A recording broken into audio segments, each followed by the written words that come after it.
टुनटुनी ससुराल में बहुत से सपने सजा कर आई थी। सोचा था बंटी की नौकरी है, अच्छा घर है, जो तंगी मायके में देखी है वो ससुराल में नहीं मिलेगी।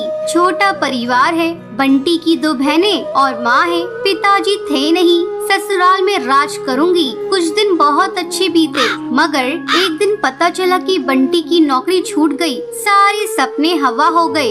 अब हम क्या करें बंटी, कहाँ से खर्चा चलेगा? अभी तुम्हारी 2 जवान बहनें भी कुंवारी हैं, उनकी भी शादी करनी पड़ेगी। कैसे होगा सब? क्या करूं टुनटुनी, कंपनी घाटे में चल रही थी इसलिए बंद हो गई, पर तुम चिंता मत करो, सब ठीक हो जाएगा।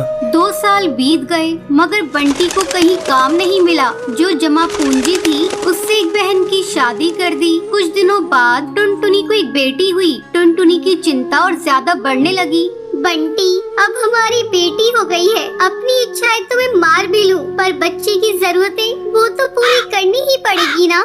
जानता हूँ, कोशिश कर तो रहा हूँ। और 1 साल बाद टुनटुनी ने एक और बेटी को जन्म दिया। बंटी की माँ बोली, बंटी, तेरी एक बहन की शादी तो हो गई, मगर बेटा अभी दूसरी भी है, उसका क्या होगा? माँ, ये घोंसला बेच देते हैं, कुछ दिन किराए पर रह लेंगे। मैं क्या करूँ, दिन रात कोशिश में लगा रहता हूँ, पर कहीं काम मिल ही नहीं रहा। बंटी, बहनों के लिए आप मकान बेच रहे हो, हमारी भी 2 बेटियां हो गई है, उनके लिए क्या बेचोगे? टुनटुनी, मैं पढ़ा लिखा हूँ, तुम क्या सोचती हो कि मैं अब ठेला लगाऊंगा? ये मुझसे नहीं होगा। टुनटुनी रोने लगी और बोली,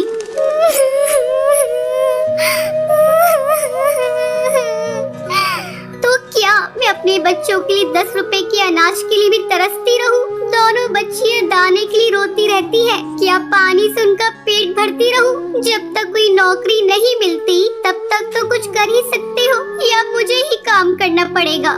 नहीं, हमारे घर की बहू बेटी बाहर काम नहीं करती। टुनटुनी बहुत दुखी रहने लगी। कुछ समय बाद घर बेचकर दूसरी बहन की शादी भी हो गई। अब तो रोज ही बंटी और टुनटुनी के बीच में लड़ाई रहने लगी। एक दिन बेरोजगारी से तंग आकर बंटी ने आत्महत्या कर ली। टुनटुनी के सारे सपने टूट गए।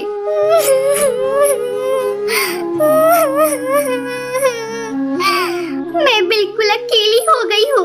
अब जिम्मेदारी टुनटुनी के सर पर थी। बूढ़ी सास, अपनी 2 बेटियां और घोंसले का किराया। कुछ आसपास के पक्षी गरीब समझकर बच्चियों को पुराने कपड़े और खाना देकर मदद कर दिया करते थे। टुनटुनी अपनी सास से बोली, माँ, 2 महीने गुजर गए, जो घर का पैसा बचा था वो सब खर्च हो गया। अब मुझे ही कोई काम करना पड़ेगा। जिस गरीबी में हमारे दिन कट रहे हैं, मैं नहीं चाहती कि मेरी बच्चियाँ भी गरीबी में दिन गुजारे। मगर तू करेगी क्या बहू? अपना कुछ काम करने के लिए पैसे भी तो चाहिए। कोई बात नहीं माँ, कोई तो मदद कर ही देगा। टुनटुनी ने सब रिश्तेदारों से मदद मांगी, पर किसी ने कोई मदद नहीं की। सब ये सोचते थे कि ये इतनी गरीब है, कहाँ से चुकाएगी। मायके से भी किसी तरह की कोई मदद नहीं मिली। टुनटुनी निराश हो गई और दुखी होकर रोने लगी।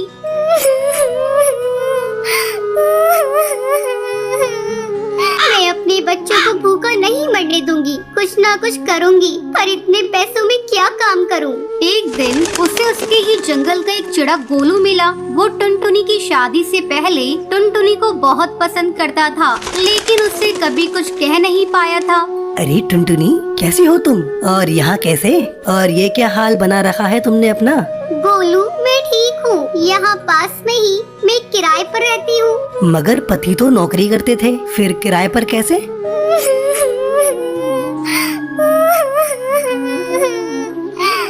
मेरे पति नहीं है, नौकरी छूट गई, घर बिक गया, बहुत गरीबी में दिन गुजार रही हूँ, कोई काम भी नहीं कर पा रही हूँ। मेरे पास केवल 1000 रुपए हैं, उसमें मुझे घर का खर्चा भी चलाना है और किराया भी देना है। मेरी सास बुजुर्ग है और मेरी 2 बेटियाँ भी है, कोई सहारा नहीं है, सबने साथ छोड़ दिया। कैसे कर पाऊंगी इतने कम पैसों में कोई काम? इतनी चिंता मत करो टुनटुनी, तुम चलो मेरे साथ। गोलू उसे चूड़ियों की थोक रेट वाली दुकान पर ले गया। ये मेरी ही दुकान है टुनटुनी, फ्री में देकर तुम्हारे आत्मसम्मान को ठेस नहीं पहुंचाना चाहता, इसलिए ये 1000 रुपए की चूड़ियाँ दे रहा हूँ। बाजार में इनकी कीमत बहुत ज्यादा है, पर मैं तुम्हें ये आधे रेट में दे रहा हूँ, लेकिन तुम इन्हें 20 रुपए दर्जन बेचना। ये बहुत सुंदर चूड़ियाँ हैं, पहले कम बेचना और जैसे ही मुनाफा दिखाई दे 30 रुपए दर्जन बेचना। टुनटुनी टुनटुनी बहुत खुश हुई। उसकी सारी परेशानी का हल जो उसे मिल गया था, वो चूड़ियाँ बेचने लगी। चूड़ी ले लो, चूड़ी रंग बिरंगी चूड़ी ले लो, सुहागों वाली चूड़ी ले लो।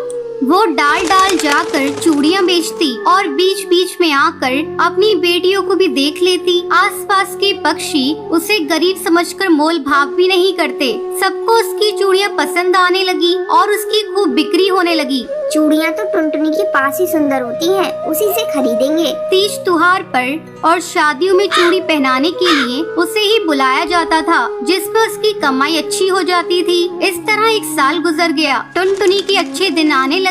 टुनटुनी गोलू से बोली, गोलू, तुम्हारा बहुत बहुत धन्यवाद। तुम्हारी वजह से मैं आज अपनी गृहस्थी चला रही हूँ, नहीं तो भूखे मरने की नौबत आ गई थी। ये तो तुम्हारी मेहनत है टुनटुनी, मैंने कुछ नहीं किया। जितनी मेहनत करोगी उतना ही अच्छा फल मिलेगा। इसलिए कहते हैं मेहनत करने वालों की कभी हार नहीं होती।